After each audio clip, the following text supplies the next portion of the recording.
Assalamualaikum warahmatullahi wabarakatuh. Salam sejahtera untuk kita semua. Hari ini kita masuk ke dalam pertemuan kedua, ya. Video pembelajaran hari ini akan membahas mengenai wira swasta dan wirausaha berpikir perubahan. Kita akan membahas mengenai apa itu wira swasta, apa itu wirausaha, dan bagaimana kita dapat berpikir perubahan, dapat berpikir melakukan perubahan. Kompetensi dasar yang harus dimiliki dalam mata kuliah ini, yang pertama yaitu menjadi ilmuwan dan profesional yang berpikir kritis, kreatif, inovatif, sistemik, dan ilmiah. Ya, diharapkan melalui mata kuliah kewirausahaan ini, saudara mampu menjadi profesional, ya, yang berpikir kritis, kreatif, inovatif, sistemik, dan ilmiah. Menjadi wirausahaan yang berbasis ilmu pengetahuan dengan modal bisnis. Apa itu bisnis? Bisnis singkatan. Yang pertama berbasis ilmu, jelas pasti kita harus memiliki basis ilmu. Yang kedua inovatif, ya, berbeda dengan yang lain. Inovatif. Strategi, memiliki strategi yang baik. Ada 3 strategi yang wajib dimiliki oleh para wirausahawan, yaitu strategi pemasaran, strategi produksi, dan strategi keuangan. Ya, ini memiliki strategi. Pebisnis itu harus memiliki strategi. Yaitu niat yang kuat, memiliki niat yang kuat, tidak gampang menyerah. Itu yang paling penting. Memiliki niat yang kuat. Lalu berbasis informasi dan teknologi. Ya, di era seperti ini penguasaan informasi dan teknologi itu sangat penting sekali, ya, sangat penting. Semua masyarakat wajib menguasai informasi dan teknologi jika ingin maju. Lalu yang terakhir supel. Supel ini mudah bergaul, ya. Apa akibat dari mudah bergaul? Mudah bergaul dengan hal-hal yang positif, ya, dengan orang-orang yang positif. Kalau kita mudah bergaul, kita akan memiliki jejaring networking yang baik. Jadi begitu kita memasarkan sebuah produk ke kalangan orang-orang di circle kita, di network kita, itu sangat mudah sekali untuk laris, ya, itu supel. Kenapa kamu harus membangun bisnis di usia muda? Ya, gagal lebih awal supaya bisa berhasil lebih cepat. Ya, kalau kita bangun bisnis di usia muda, gagal lebih awal, nggak masalah, tapi kita bisa berhasil lebih cepat. Dari kegagalan itu kita belajar untuk bagaimana menjadi berhasil. Lalu kedua keunggulannya itu belum terlalu banyak tanggungan, ya, belum terlalu banyak tanggungan, belum menikah, belum memiliki anak misalkan, belum terlalu banyak tanggungan untuk jadi modal bisnis. Uang yang dipakai itu bisa 100% untuk usahanya. Tenaga, waktu itu bisa 100% untuk membangun usahanya, untuk memajukan usahanya. Lalu membangun aset jangka panjang lebih awal. Apa sih aset jangka panjang itu? Ya, aset jangka panjang, aset yang nilainya sampai jangka panjang, bahkan bisa bertambah. Contoh misalkan tanah, ya, itu aset jangka panjang. Membangun aset jangka panjang lebih awal. Kalau kita mulai dari muda, kita bisa bangun lebih awal, ya.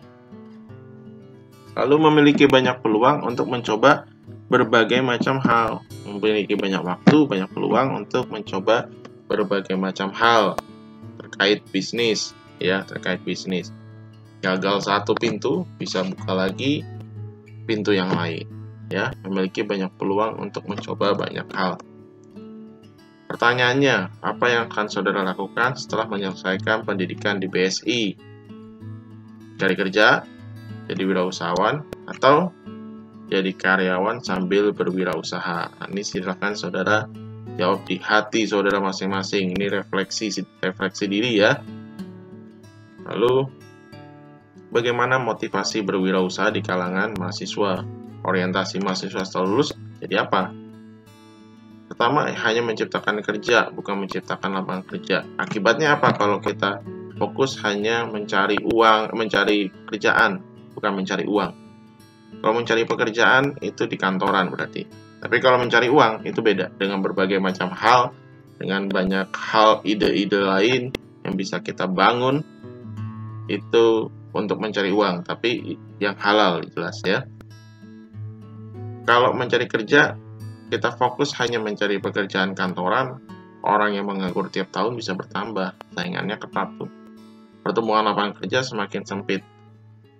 Ya, makanya fokus kita jangan mencari kerja, tapi mencari penghasilan, mencari uang. Kalau mencari uang, kita akan berpikir bagaimana caranya untuk mendapatkan, memperoleh penghasilan, memperoleh uang. Ya, ini mindset yang harus kita miliki, bukan mencari pekerjaan, tapi mencari uang dengan cara yang halal. Apa yang mereka katakan ketika Anda memulai bisnis? Nah, ini seringkali terjadi nih di kehidupan kita sehari-hari. Biasanya 3 orang ini yang sering bisa menjadi penyemangat, bisa juga menjadi pengkritik yang baik gitu ya. Bisa juga menjadi orang yang ngedownin kita gitu ya. Apa yang mereka katakan ketika Anda memulai bisnis, biasanya keluarga nih, kamu nggak akan berhasil, cari aja pekerjaan seperti orang lain pada umumnya. Kenapa kamu harus berbeda? Kalau teman, kamu nggak akan menghabiskan waktu lagi bersama kami akan melakukan sesuatu tanpa kamu lagi. Kalau pasangan, kamu menghabiskan terlalu banyak waktu untuk bekerja, jadi kita nggak bisa melakukan hal-hal bersama lagi. Itu semua adalah gangguan. Perkataan-perkataan itu adalah gangguan. Bukan orangnya loh, tapi perkataannya. Mereka nggak akan mengatakan hal-hal tersebut ketika kamu ingin mencapai sukses. Abaikan gangguan itu dan action lebih banyak. Nah, ini fokus ke actionnya aja. Action lebih banyak. Hasil penelitian, mahasiswa sulit untuk mau dan memulai berusaha dengan alasan mereka tidak diajar berusaha sendiri. Didukung oleh lingkungan budaya masyarakat dan keluarga yang dari dulu selalu ingin anaknya menjadi orang gajian atau pegawai. Orang tua tidak punya pengalaman berwirausaha dan lain-lain. Ini saudara bisa baca sendiri. Solusinya apa? Kalau orang tua atau banyak yang tidak mendukung kita untuk berwirausaha, solusinya apa? Ya, lembaga pendidikan tinggi kayak UPSI ini diharapkan mampu menciptakan jiwa entrepreneur, sehingga mahasiswa mampu mandiri dan menciptakan lapangan kerja. Ya, pendidikan kewirausahaan itu perlu ditingkatkan. Solusinya itu. Ini saya akan bahas arti definisi dari wira swasta. Wira swasta itu pelopornya adalah Dr. Suparman Suhamamijaya, ya, menekankan adanya peluang kelompok kreatif entrepreneur Indonesia untuk mengangkat bangsa dari kemiskinan. Wira swasta berasal dari bahasa Sanskerta. Wira berarti manusia unggul atau teladan, berbudi luhur dan lain-lain. Swa berarti sendiri, mandiri artinya, dan sta artinya berdiri. Saudagar, saw adalah 1000 dan dagar artinya akal. Berarti kalau saudagar artinya 1000 akal, banyak akal. Ya.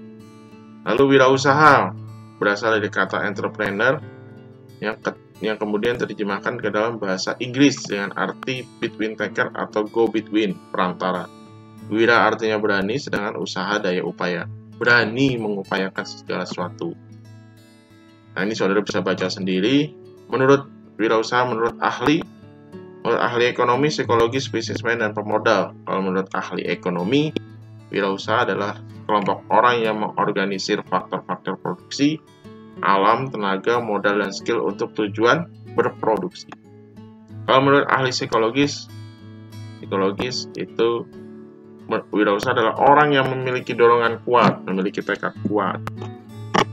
Kalau menurut pebisnismen, nah ini menurut pebisnis atau orang-orang yang sudah lama berkecimpung di dunia usaha, wirausaha baru itu adalah ancaman baru, pesaing baru, tapi bisa juga jadi partner, pemasok, atau konsumen yang bisa diajak bekerja sama. Kalau menurut pemodal ini seperti bank, orang yang dapat meminjamkan uang, ya, seperti bank, lembaga pembiayaan dan lain-lain. Wirausaha adalah konsumen mereka, ya. Ada 3 jenis usaha. Yang pertama necessity, yang kedua replikatif, dan yang ketiga inovatif. Kalau necessity itu orang yang menjadi wirausaha karena terpaksa. desakan ekonomi, desakan kebutuhan hidup, ya. Akhirnya dia jadi entrepreneur. Tapi ada nggak yang sukses dari necessity ini? Jenis-jenis wirausaha yang karena terpaksa? Oh, banyak sekali yang sukses, banyak sekali. Contoh misalkan Florence Salon yang kita kenal di Yogyakarta, itu juga karena terpaksa kebutuhan hidup, desakan kebutuhan hidup, suaminya sakit, ya, istri harus menanggung anak, maka dia buka Florence Salon. Nah, ternyata laris dan berkembang. Akhirnya punya banyak outlet, punya banyak toko, punya banyak cabang di Yogyakarta ini. Itu berawal dari terpaksa. Karena terpaksa dan desakan kebutuhan hidup. Karena suaminya sakit, akhirnya dia buka usaha Florence Salon. Itu necessity entrepreneur. Kalau replikatif bagaimana? Kalau replikatif itu meniru bisnis yang sedang ngetren. Misalkan satu lagi buka coffee shop, akhirnya satu buka coffee shop seperti contoh Janji Jiwa, ya. Lalu yang lain bikin kopi dengan tagline yang hampir-hampir mirip, ya, kopi lain hati, kopi senja pagi, dan lain-lainnya. Nah, ini niru-niru bisnis yang sedang ngetren. Kalau inovatif gimana? Kalau inovatif yang terus berpikir kreatif dalam melihat peluang dan meningkatkannya. Inovatif berarti membuat sesuatu yang baru, yang belum pernah ada sebelumnya. Contoh misalkan dulu belum pernah ada power bank, tapi karena orang ngecas perlu, HP-nya kan waktu itu boros karena smartphone awal-awal yang terkoneksi langsung dengan internet boros, kalau mau ngecas harus nyari colokan dan lain-lain. Nah, ini ada kotak power bank itu namanya, itu yang diciptakan untuk memenuhi masalah tersebut, untuk menjawab masalah tersebut. Jadi ini kotak bisa dibawa-bawa, orang yang punya HP bisa nggak perlu nunggu colokan, ngecas dimanapun bisa, gitu ya. Itu inovatif entrepreneur, menciptakan sesuatu yang baru, yang belum pernah ada sebelumnya, dia ciptakan. Itu inovatif entrepreneur. Jadi ada 3 jenis, ada necessity, replikatif, dan inovatif. Apa yang kita butuhkan untuk memulai sebuah bisnis? Smartphone, ya. Smartphone ini modal awal dan hampir semua rata-rata orang punya. Karena harganya juga terjangkau, ya tidak perlu spek yang terlalu tinggi lah kalau untuk memulai bisnis, untuk mulai jualan, ya. Itu yang penting bisa komunikasi, yang penting bisa memasarkannya melalui WA, yang penting ada WA, ada media sosial, udah cukup itu ya. Lalu yang kedua, pola pikir. Pola pikir ini juga penting, ya. Mindset kita yang seperti saya tadi sudah bahas, pola pikir ini menentukan kegigihan kita, niat kita. Lalu yang ketiga, perencanaan bisnis. Nah, perencanaan bisnis juga penting. Seperti yang saya sudah bilang di awal, ada strategi-strategi yang perlu kita jalankan, yang perlu kita rancang, strategi pemasaran. Kalau strategi pemasaran nih, pemasarannya seperti apa nih? Giveaway kah? Pada tahap awal, buy one get one, atau dan lain-lain. Ya, promo apa? Voucher diskon, dan lain-lain tuh strategi pemasaran. Kalau strategi keuangan gimana? Kita mengatur keuangannya, menggunakan apa? Pencatatan pengeluaran, pencatatan pemasukan, menggunakan aplikasi apa? Ada berbagai macam aplikasi yang bisa kita gunakan di Android, ya. Ada buku kas, ada catatan keuangan yang bisa kita gunakan untuk merencanakan keuangan kita, merencanakan keuangan bisnis, ya, namanya strategi keuangan. Lalu juga ada strategi produksi, misalkan saudara usahanya adalah jualan mie ayam. Nah, bagaimana saudara membuat satu mangkok mie ayam? Bagaimana strategi produksinya seperti apa, gitu ya?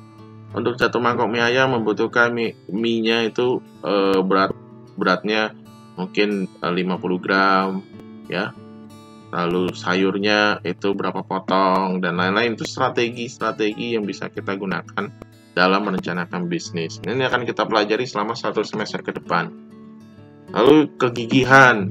Nah, ini penting sekali. Kalau kita punya pola pikir yang kuat, kita akan menjadi gigih. Nah, ini berhubungan nih antara nomor 2 dan nomor 4. Yang kelima, laptop. Nah, laptop ini bisa iya, bisa enggak. nggak perlu, kalau nggak juga nggak apa-apa, tapi rata-rata saat ini punya laptop. Yang keenam, passion. Nah, ini paling penting. Passion itu adalah apa yang saudara sukai, apa yang menjadi passion saudara, apa hobi saudara, itu bisa saudara mulai untuk menjadi bisnis, gitu ya, untuk mulai jadi bisnis. Lalu lanjut ya, kelebihan dan tantangan wirausaha ini saya nggak secara bahas, kelemahan yang nggak perlu. Kenyataan pahit di balik seorang pengusaha, kamu mencurahkan selama bertahun-tahun untuk mimpimu yang tidak dapat dilihat orang lain. Semuanya dengan harapan suatu hari nanti kamu bisa mencapainya. Nah, saya bahas ini saja nih, Robert T. Kiyosaki. Cash flow quadrant ini namanya. Ada yang sisi kiri itu yang aktif, dan yang sisi kanan itu pasif, ya. Jadi ini cash flow quadrant adalah bagaimana kita mendapatkan memperoleh uang. Kalau yang bagian aktif ini berarti manusianya yang aktif, orangnya yang aktif. Kalau pasif berarti manusia pasif tapi tetap dapat uang. Nah, kalau aktif nih, saya bahas dulu yang aktif, yang sisi kiri. Ada I dan S. Bahasa Inggris ya. E dan S, I dan S. Yang I ini employee. You exchange your time and effort for an income. You don't work, you do not get paid. Kamu menukarkan waktu dan usahamu untuk mendapatkan penghasilan. Jika kamu tidak bekerja, maka kamu tidak akan mendapatkan bayaran. Ya, nggak akan digaji. Ini employee, karyawan. Jadi kita mencurahkan, menukarkan waktu dan tenaga kita untuk mendapatkan income. Kalau tidak bekerja, tidak dibayar. Employee, you work for money. Lalu yang kedua, ini self-employee. Kalau self-employee agak lebih ringan sedikit, gak punya bos, bosnya juga tetap diri sendiri. You work for yourself, but can you take a 6-week holiday and your business keeps on going without you? Nah, kamu bekerja untuk dirimu sendiri, tapi bisa nggak kamu ngambil liburan 6 minggu aja? Dan bisnis kamu tetap berjalan tanpa kamu? Nggak bisa. Kenapa? Karena kalau self-employee, ya dia bekerja, dia mendapatkan penghasilan jika dia bekerja. Contoh, misalkan self-employee ini adalah dokter. Kalau dokternya nggak buka praktek selama, jangankan 6 minggu ya, seminggu aja, nggak dapat bayaran pasti. Income-nya nggak ada. Atau misalkan pedagang soto, atau pedagang bubur, yang nggak punya karyawan yang keliling. Kalau dia nggak kerja 2-3 hari, ya, dia nggak dapat penghasilan. Kenapa? Karena dia bekerja sendiri. Ya, karena dia bekerja sendiri. Begitu dia keliling atau dia buka praktek gitu ya, itu baru dapat uang. Tapi kalau dia nggak buka, dia nggak keliling gitu ya, dia nggak buka praktek, nggak dapat uang, nggak dapat penghasilan. Ya, itu self-employee. Konsultan, yang termasuk dalam self-employee ya, dokter, konsultan, lalu videographer, katakanlah fotografer, itu self-employee. Tapi kalau yang pasif nih, kita bahas pasif ya. Kalau yang pasif itu ada B dan I. B-nya itu adalah big business, ya, big business. Money working for you, big business.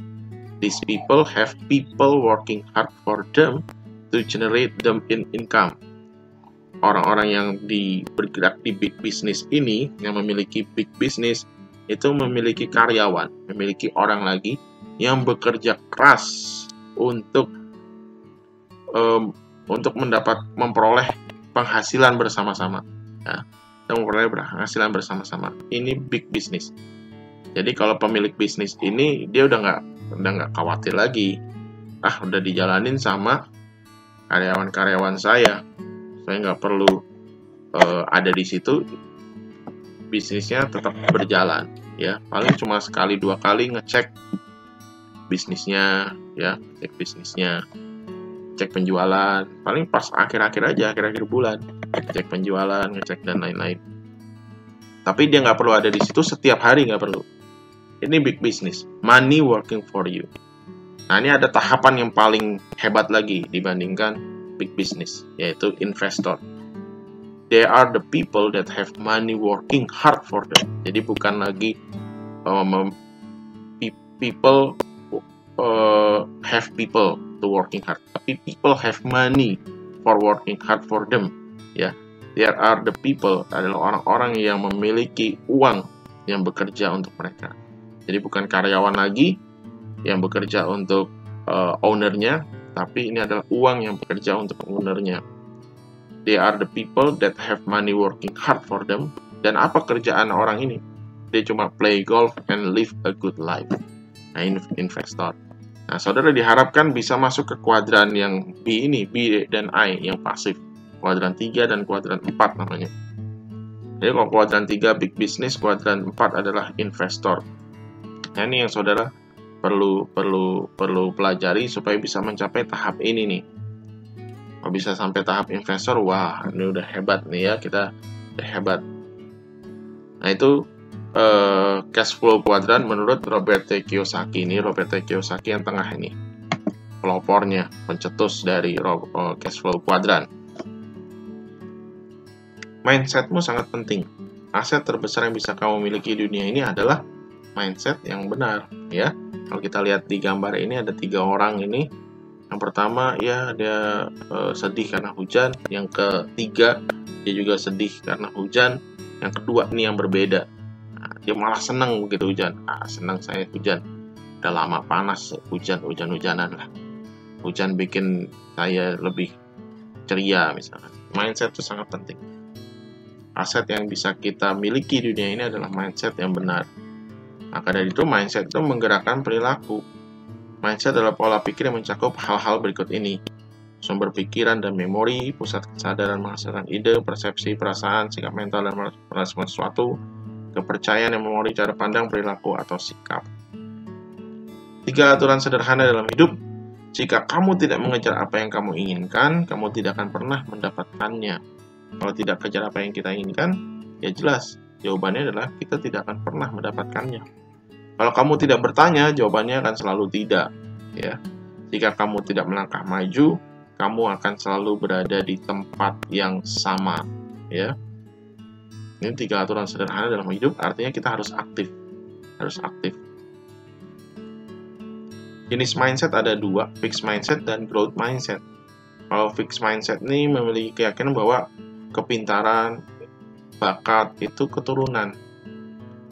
Jadi orangnya ini, saya nggak berbakat inilah karena saya nggak ada turunan wirausaha, saya nggak bakat wirausaha. Nah, ini artinya orang yang mudah menyerah, menghindari tantangan, menganggap usaha tidak ada gunanya, mengabaikan kritik, merasa terancam dengan kesuksesan orang lain.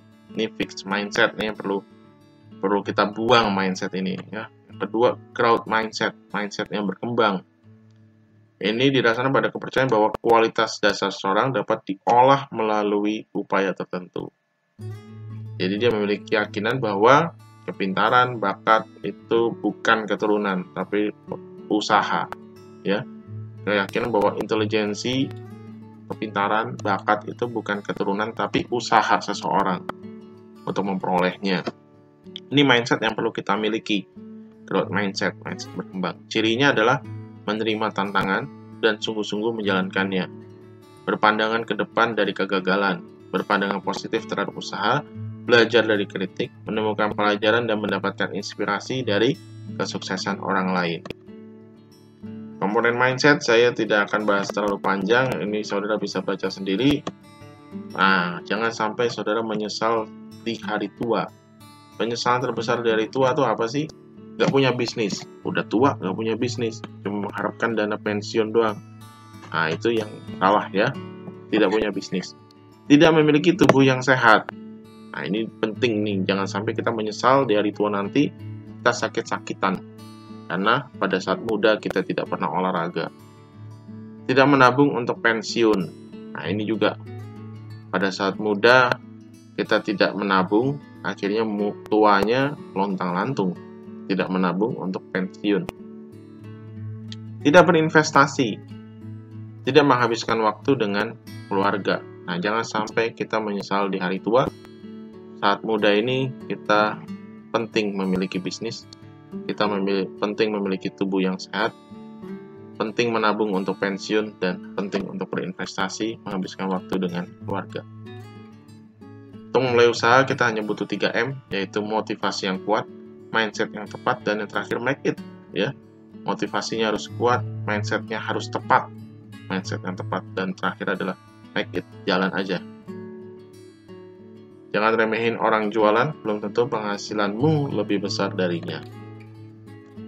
Bagaimana mencari ide? Ide usaha bermulai dari produk baru, adanya masalah. Kesenjangan supply demand, prinsip bisnis 3M, meliputi mulai dari yang disukai, mulai dari yang dikuasai, dan mulai sekarang. Prinsip bisnis ada 3A, meliputi ATP, amati tiru persis, ATM, amati tiru modifikasi, dan ABS, amati buat sendiri.